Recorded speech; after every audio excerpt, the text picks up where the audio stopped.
You know that moment when ChatGPT says something very confident and you think, wait, that is not what my document says at all.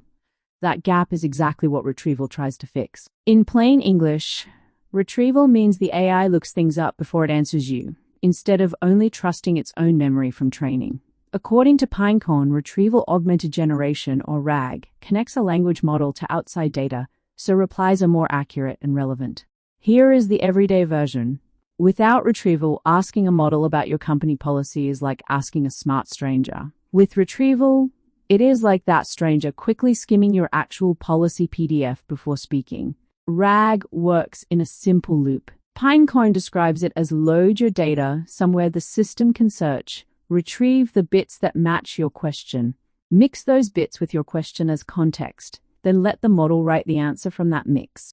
IBM research says the whole point is to ground large language models on external knowledge so answers line up with current, reliable facts, not just whatever was in the last training cutoff. They highlight two big perks for you. 1, the model can use the most up-to-date info. 2, you can see and cross-check the sources behind the answer instead of just trusting vibes.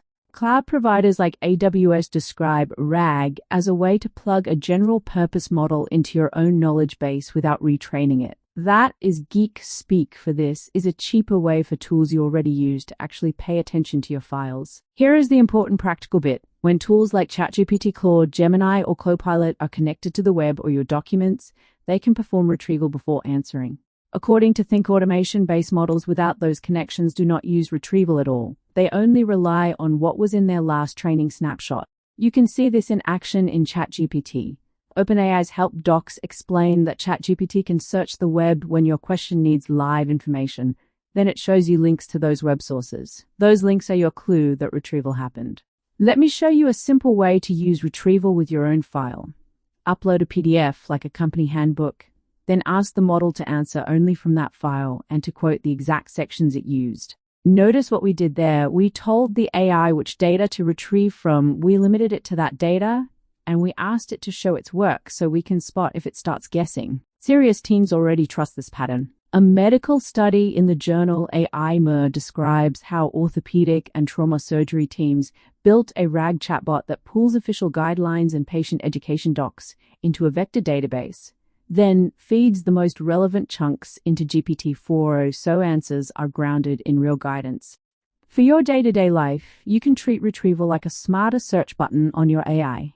Planning a trip, ask it to search the web and then say, show the links you used. Working on a contract, paste the contract text and tell it, answer only from this text and quote the clauses. Here is one non-obvious trick. When an answer shows citations or file names, the model is likely using retrieval.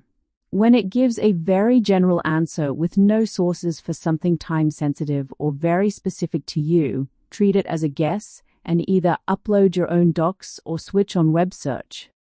So your move this week is simple. Anytime you ask AI about something detailed, current or personal, add one line, use my document or search the web, show your sources.